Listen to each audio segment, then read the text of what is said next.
Hello दोस्तों, मैं हूं गुलफ्शा परवीन। आप देख रहे हैं गुल स्टडी विद गुलफ्शा। पहले कल की वीडियो में आपने देखा कि ऑब्जेक्ट ओरिएंटेड प्रोग्रामिंग के ऊपर हमारी वीडियो थी, जिसमें कि ऑब्जेक्ट ओरिएंटेड प्रोग्रामिंग के कॉन्सेप्ट्स जैसे कि हमारे इनहेरिटेंस, मैसेज, क्लास, ऑब्जेक्ट, इन सब चीजों के बारे में हमने बात की थी। तो आज उसी से आगे हम इसको लेकर चलते हैं, की एलिमेंट्स ऑफ ओपीज। तो की elements of object oriented programming, object oriented paradigm की जो की एलिमेंट्स होते हैं, एब्स्ट्रैक्शन, इनकैप्सुलेशन, मॉड्यूलरिटी, हायरार्की, इन सारे पॉइंट्स के बारे में हम आज डिस्कस करेंगे। तो आप जैसे कि पॉलीमॉर्फिज्म है, इनहेरिटेंस है, सारी चीजें डिस्कस करेंगे। तो ये वीडियो हम आगे लेके चलते हैं। पहले आप चैनल को सब्सक्राइब कर लीजिए, नोटिफिकेशन बेल को ऑन कर लीजिए। चलिए स्टार्ट करते हैं आज का video.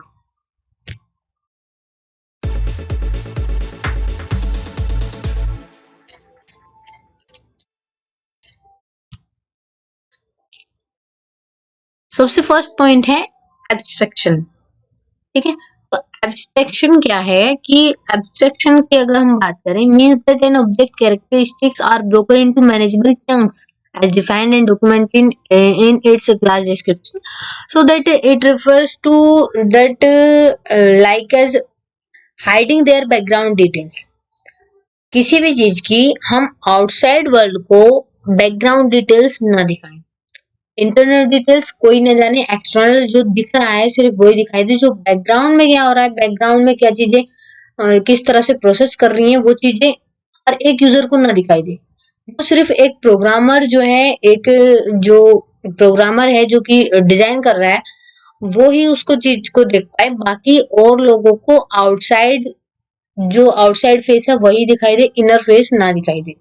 For example, a web server hides how it processes data it receives. The end user just this hits the endpoint and gets the data back. So that अगर हम बात करें कि गूगल में किस तरह से हम जो सर्च करते हैं वो आ जाता है एकदम, किस तरह से हमें चीजें मिल जाती हैं, किस तरह से जो है सारा वर्क गूगल में होता है, तो ये हमें नहीं पता। हमें सिर्फ हम अपनी कमांड देते हैं, हम कुछ भी गूगल में सर्च करते हैं और हमें मिल जाता है और हमारा काम फिनिश।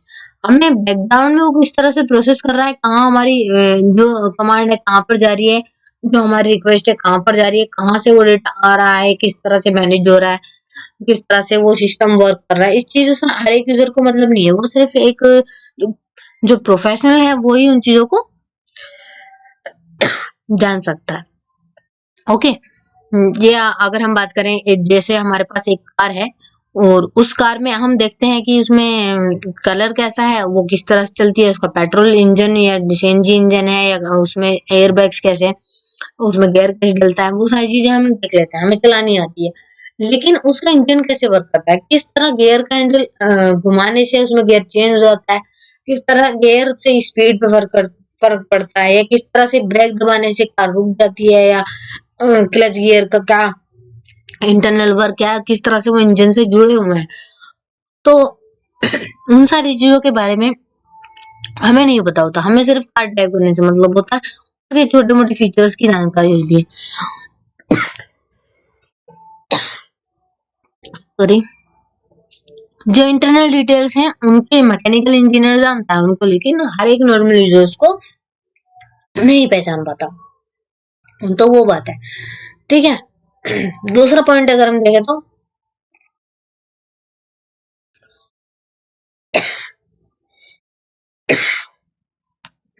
इनकैप्सुलेशन।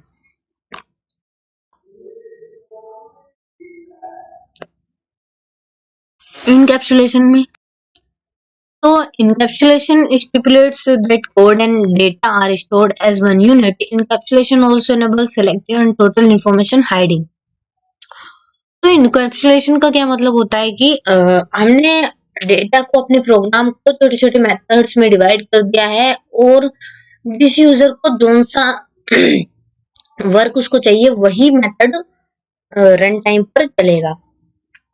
जैसे हमने एक प्रोग्राम बनाया जो कि एडिशन, सब्ट्रैक्शन, डिवाइड सारे काम करेगा, लेकिन हमने अलग अलग मेथड से डिजाइन किए हैं। एडिशन के लिए अलग मेथड है, उसका अलग ऑब्जेक्ट बनाया है, और डिवाइड के लिए अलग मेथड है, उसका अलग ऑब्जेक्ट से कॉल किया है, या फिर मल्टीप्लिकेशन के लिए अलग मेथड है, सो रन टाइम पर यूजर जो भी करवाना चाहेगा, जो भी वो प्रेस करेगा, जो भी नंबर वो प्रेस करेगा, जो भी एंटर करेगा, वो वर्क ही जो है वो ही वाला मेथड रन होगा और वो ही चीज, बाकी से यूजर को कोई मतलब नहीं है। तो इस तरह से इसमें क्लासेस एंड ऑब्जेक्ट के थ्रू ये चीजें पॉसिबल हो पाती है। उसके बाद अगर हम मॉड्यूलरिटी की बात करें तो modularity defines the unit use. इसमें क्या है, इनहेरिटेंस का कंसेप्ट है। मॉड्यूलरिटी मतलब इनहेरिटेंस। तो किस तरह से हम चीजों को इसमें रीयूज कर लेते हैं।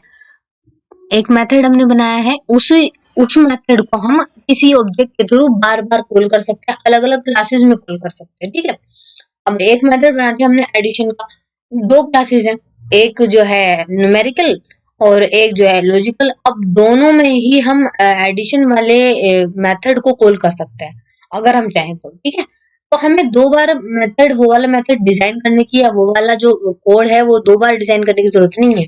हम उसी मेथड को अलग अलग क्लास में डिजाइन उसी मेथड को अलग अलग क्लासेस में रिकॉल कर सकते हैं, कॉल कर सकते हैं, या हम उसको एक्सेस कर सकते हैं एक तरह से। जैसे कि अगर हमारा व्हीकल्स का एक व्हीकल एक क्लास है, उसकी प्रॉपर्टीज है लाइक कार, प्राइस, बहुत सारी प्रॉपर्टीज है, लेकिन we can create two classes like bike and car. Vehicle की हम दो सब क्लासेस बना दे, बाइक एंड कार, और उन दोनों की अलग अलग प्रॉपर्टीज होंगी, लेकिन हो सकता है दोनों की प्रॉपर्टीज कलर दोनों का सेम हो।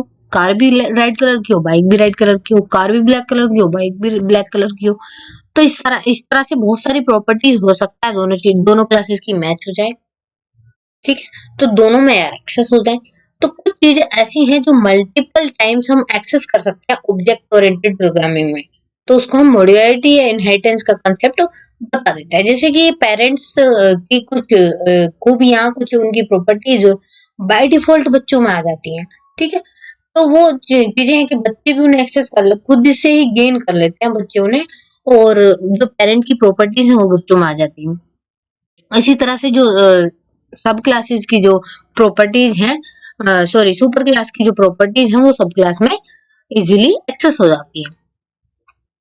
हिरारी का कंसेप्ट क्या है? हिरारी allows an object behavior to define a subclass without recording the of the parent object class, the super class। हिरारी का क्या मतलब है? वही मतलब है कि एक सुपर क्लास है, उसकी कुछ सब क्लासेस हैं और उनकी और फिर सब क्लासेस हैं।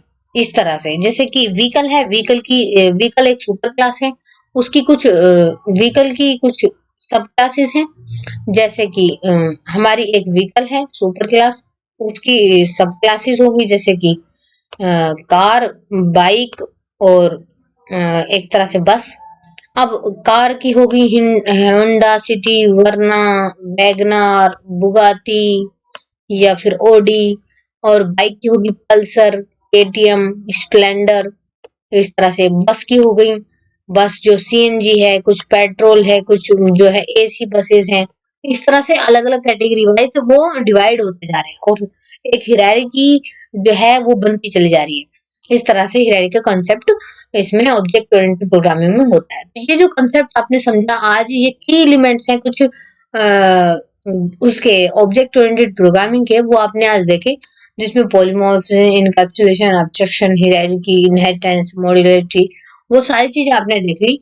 तो ये हमारे ऑल ट्यूटोरियल्स हैं, इन्हें भी आप जाके नीचे देख सकते हैं, जिनका लिंक आपको नीचे डिस्क्रिप्शन में मिल जाएगा। और एक जो वीडियो इससे पहले हमने ऑब्जेक्ट ओरिएंटेड प्रोग्रामिंग बनाया था, उसका लिंक आपको ऊपर आई बटन में मिल जाएगा, वहां से आप जाकर उसको देख सकते हैं। चैनल को सब्सक्राइब कर लीजिए, नोटिफिकेशन बेल को ऑन कर लीजिए और लाइक और शेयर कर दीजिए वीडियो को। आपको कंप्यूटर में जिस भी टॉपिक पे वीडियो चाहिए वो आप हमें कमेंट बॉक्स में जरूर बताइएगा।